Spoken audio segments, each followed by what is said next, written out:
Yes, welcome my dear students. Yes class, today we are going to start our chapter number 12, Deadly Disaster. Yes class, disaster यहाँ means आपका होता है यानी कि natural calamities से related है, यानी कि मुसीबत, ठीक है, जो कि क्या करता है, बहुत ही दुखदाई होता है और क्या मतलब इंसान की डेथ जिससे पॉसिबल हो, उस तरीके के डिज़ास्टर्स हैं। यहाँ पे कुछ नेचुरल कलामिटीज़ के थ्रू ऐसे होते हैं, ठीक है, जैसे कि अर्थक्वेक का आना, साइक्लोन का आना, फ्लड का आना, इस तरीके की बहुत सी ऐसे नेचुरल कलामिटीज़ होती हैं जिसकी वजह से इंसान का क्या हो जाता है, डेड हो जाता है, ठीक है। इससे बहुत सारी संपत्ति का भी नाश होता है, विनाश होता है, ठीक है, और इंसान का भी विनाश होता है, ठीक है। इस तरीके के प्रोसेस अर्थ में अक्सर करके होते रहते हैं डे टू डे, ठीक। तो इस चैप्टर में हम उन्हीं डिज़ास्टर्स के बारे में हम डिस्कस करेंगे जो कि हमारे प्रीवियस ईयर्स में हुए हैं, जो आज भी लोगों को याद करने में बहुत ही कष्ट होता है, कि जिसको याद करके इंसान आज भी बहुत दुखी हो जाता है कि इस तरीके की कलामिटीज़ हुई थी पास्ट में, जिसकी वजह से बहुत से लोग क्या हुए थे, अपनी लाइफ को खो दिया था बहुत से लोगों ने। इससे गवर्नमेंट की प्रॉपर्टीज़ का भी लॉस हो जाता है और इंसान का भी लॉस होता है, ठीक है। तो हम इस चैप्टर में वही पढ़ेंगे। तो let us start. A natural disaster is a major adverse event resulting from a natural process of the earth. जैसे कि अभी हम लोगों ने डिस्कस किया, नेचुरल डिज़ास्टर क्या है, उसका एक एडवर्स इफ़ेक्ट पड़ता है, एक तरह से ये एक्टिविटी है जो कि क्या नेचुरल प्रोसेस के थ्रू होती है, ठीक है। A natural disaster can cause loss of life और अ प्रॉपर्टी डैमेज। वो लाइफ का भी लॉस करती है और प्रॉपर्टी को भी डैमेज करती है, ठीक है। Here write the year in which the following disaster affected India. यहाँ पे हम इंडिया के कुछ डिज़ास्टर्स के बारे में डिस्कस करेंगे जो कि पास्ट में हुए थे।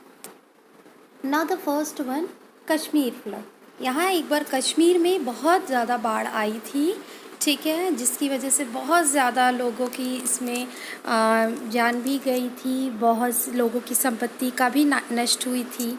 जैसे कि ये देखिए, caused by continuous territorial rainfall the Kashmir region में कंटिन्यूसली रेनफॉल हो रही थी, जिसकी वजह से कश्मीर में क्या आया था, बहुत ही भयानक बाढ़ आई थी, जिसकी वजह से जन धन की हानि हुई थी, ठीक है, लॉस हुआ था। तो ये किस ईयर में हुआ था, ये 2014 में हुआ था, ठीक है। Now the second one, Uttarakhand flash flood. Uttarakhand में एक आई थी, एक डिज़ास्टर हुआ था। इसमें क्या होता था, बादल फटा था और बहुत तेज़ इसमें बारिश हुई थी। बादल फटने से क्या हुआ था, बहुत से लोगों का इसमें लाइफ का और प्रॉपर्टी भी डैमेज हुई थी। Catastrophic natural disaster in the form of a huge and deadly cloud burst causing flash flood in a river Ganga. बादल फटने की वजह से रिवर गंगा में पानी का स्तर बहुत ज़्यादा बढ़ गया था, जिससे कि क्या हुआ था कि बहुत भयानक बाढ़ आई थी उत्तराखंड में, ठीक है। इसको हम उत्तराखंड त्रासदी के नाम से भी कहते हैं इसको, कि इसको भी कहते हैं कि उत्तराखंड में सबसे भयानक एक तरीके से बादल उस टाइम फटा था, जिसमें लोगों का बहुत ज़्यादा लॉस हुआ था और रिवर गंगा का जल स्तर क्या बहुत ज़्यादा बढ़ गया था। तो ये किस ईयर में हुआ था, ये 2013 में हुआ था ये। Now the next, the Indian ocean tsunami. आप लोगों ने सुनामी के बारे में जाना होगा। सबसे पहले हमें सुनामी के बारे में उसी टाइम पता चला था जब 2004 में जो समुद्र में एक भयानक लहरें उठी थी, जिसे हम सुनामी का हमने नाम दिया था। उससे क्या हुआ था कि आसपास के जितने भी समुद्र वाले एरिया थे वो बहुत ज़्यादा तबाह हुए थे। उससे क्या हुआ था, एक तरह से पूरा बाढ़ इसमें भी बहुत ज़्यादा आई थी, पूरा पानी एक तरह से। ये सुनामी क्या होता है, ये पानी के अंदर भूकंप एक तरीके से जिसे कहा जाता है, पानी के अंदर चक्रवात आता है, उसे हम सुनामी का नाम देते हैं। और ये बहुत ही भयानक हुआ था, इससे भी लोगों का बहुत लॉस हुआ था, ठीक है। Following a major earthquake there was a huge tsunami huge tsunami in the Indian Ocean, causing immense loss of life and property in India and the neighboring countries. इससे neighboring country भी affect हुई थी, ठीक है। Now the next, Gujarat earthquake. ये भी earthquake Gujarat में आया था, इन 2001 में आया था। बहुत ही भयंकर ये earthquake था, भूकंप था। ये क्या था, Gujarat was affected by a earthquake, massive earthquake whose intensity was in the range of 7.6 to 7.9 on the Richter scale and lasted for 2 minutes. ये लगभग 2 मिनट तक ये भूकंप गुजरात में आया था और इसका रिक्टर कितना था, 7.6 से 7.9 के बीच में ये भूकंप की तीव्रता नापी गई थी उस टाइम, और ये 2 मिनट तक इसने हलचल मचाई थी और लोगों का इसमें भी बहुत ज़्यादा लॉस हुआ था। ये कब हुआ था, 2001 में हुआ था। Now the next, Odisha super cyclone. Orissa में एक साइक्लोन हुआ था, चक्रवात जिसे कहा जाता है, इन 1999 में। The cyclone reach intensity of 912 MB and it become the strongest tropical cyclone of the north Indian basin. ये सबसे भयानक साइक्लोन आया था, इसकी तीव्रता नापी गई थी 912 MB नापी गई थी, और ये सबसे भयानक और सबसे स्ट्रॉन्गेस्ट था ये साइक्लोन था। ये 1919 में 99 में ये आया था इस तरीके का साइक्लोन। फिर नेक्स्ट आया था आपका लतर अर्थक्वेक, ठीक है। ये अर्थक्वेक आया था 93 में आया था, 1993 में आया था। The earthquake's intensity was measured 6.4 on the Richter scale. There was a huge loss of property. इसमें भी बहुत ज़्यादा प्रॉपर्टी का लॉस हुआ था, मैन का भी और प्रॉपर्टी का भी इसमें बहुत लॉस हुआ था। ये 1993 में इस तरीके का हुआ था। तो आई होप ये क्लियर हो गया होगा आपको ये डिज़ास्टर्स। तो आपको इनके ईयर्स याद रखने हैं और इम्पॉर्टेंट आपको इनका प्लेस याद रखना है, ठीक है class. And after that come on to the next topic, strange but true, ठीक है। इसमें हम ऐसी बातें डिस्कस कर रहे हैं कि जो जानने में तो अचंभित लगेंगी आपको, लेकिन सच में ये बहुत ही सत्य है, ट्रू है ये, ठीक है। नाउ देखिए वन बाय वन हम इसको रीड करते हैं। First one, out of tens of a thousand of plants we could eat, mankind chosen to consume only about 30 of them. आपको पता है कि 1000 ऑफ ऐसे प्लांट्स होते हैं जिन्हें खाया जाता है, ठीक है, लेकिन ह्यूमन क्या करता है, हम लोग क्या करते हैं, हम लोग सिर्फ उसमें से 30 को ही हम कंज्यूम करते हैं, ठीक है। खाने को तो हम लगभग 1000 खा सकते हैं, बट इंसान क्या करता है, वो सिर्फ 30 को ही उसमें से चूज़ किया है अपने खाने के लिए, कंज्यूम करने के लिए, ठीक है। Now the next, kangaroo was the kangaroo use their tail for a balance, so if you lift a kangaroo's tail off the ground it can't hop. यानी कि आपको पता है जो कंगारू का पूरा वजन होता है, बैलेंस कैसे करता है, अपनी टेल के थ्रू ही पूरे बॉडी को बैलेंस करता है।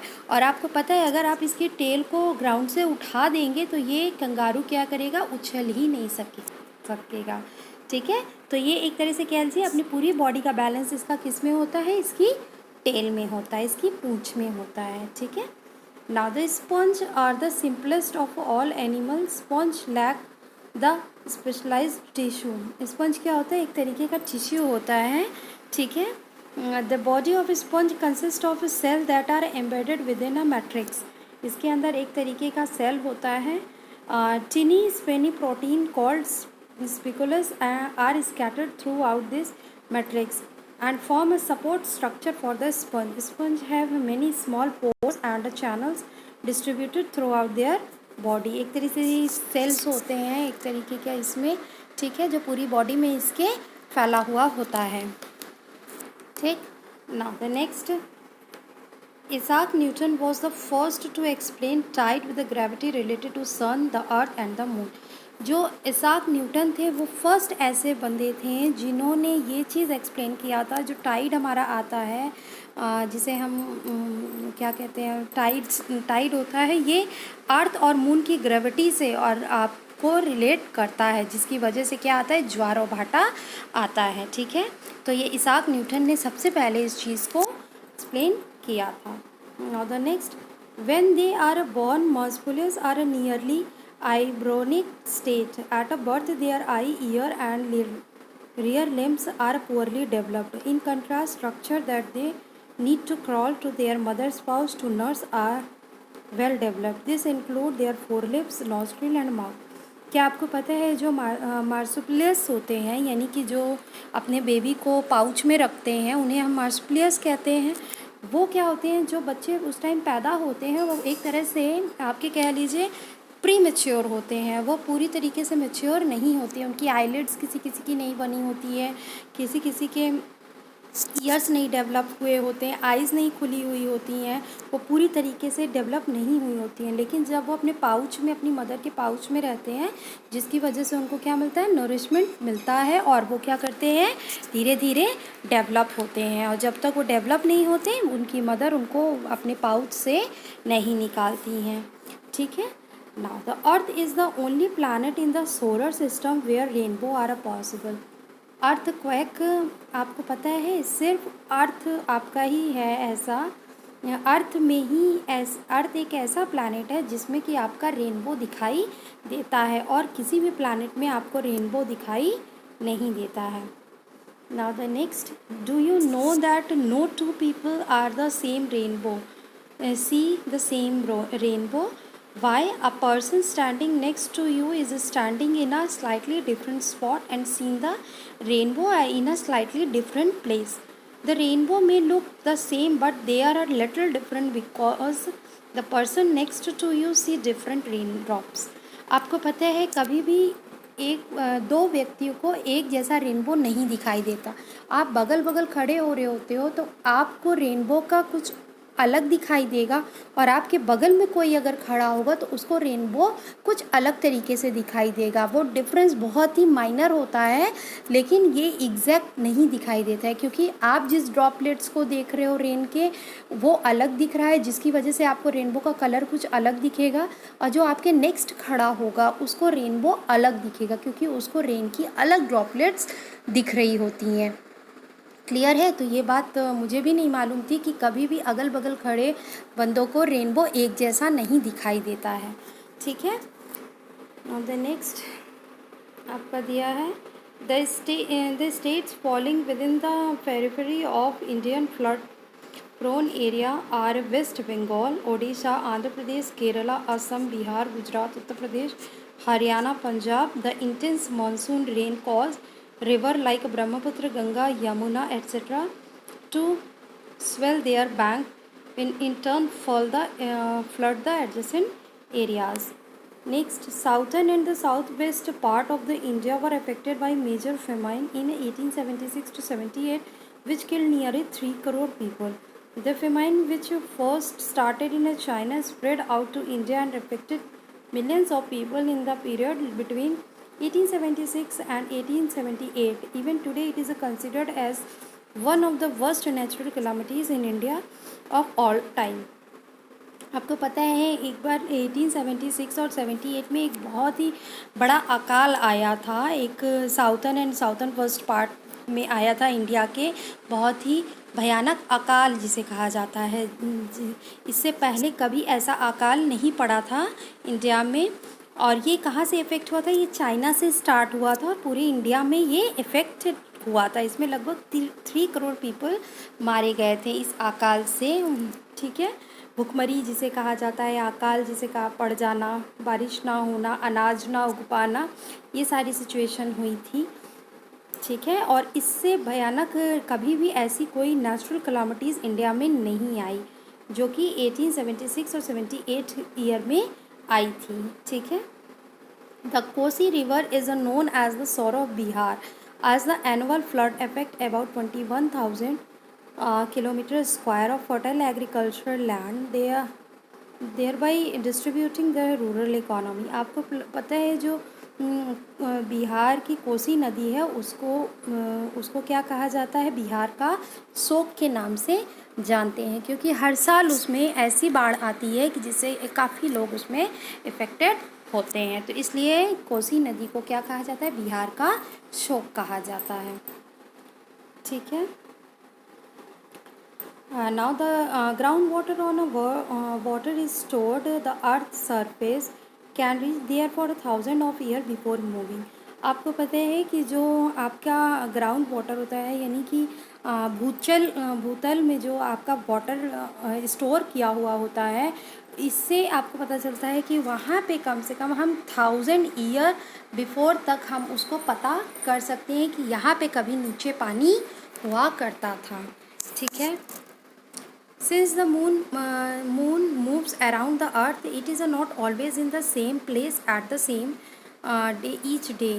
Each day the time for a high and a low tide changes by 50 minutes. हमको पता है कभी मून क्या करता रहता है, अर्थ का रोटेट करता रहता है। ठीक है। तो आपको पता है कि कभी भी दिन और रात एक जैसे नहीं होते हैं, हर टाइम एक सा नहीं होता है, बदलता रहता है। दैट्स वाई क्या होता है, जो टाइड आता है वो हमेशा 50 मिनट्स के अफेक्ट में चेंज करता रहता है। 50 मिनट्स में कुछ होगा तो 50 मिनट्स में जैसे हाई टाइड और लो टाइड हम कहते हैं, इस तरीके की कंडीशंस होती रहती है। वो इसलिए होती हैं क्योंकि अर्थ और मूव क्या करते रहते हैं, एक दूसरे को वो करते रहते हैं, अराउंड उनके मूव करते रहते हैं। क्लियर हो गया? ये स्ट्रेंज था बट ट्रू। तो आई होप ये आपको समझ में आया होगा। And thank you for today class.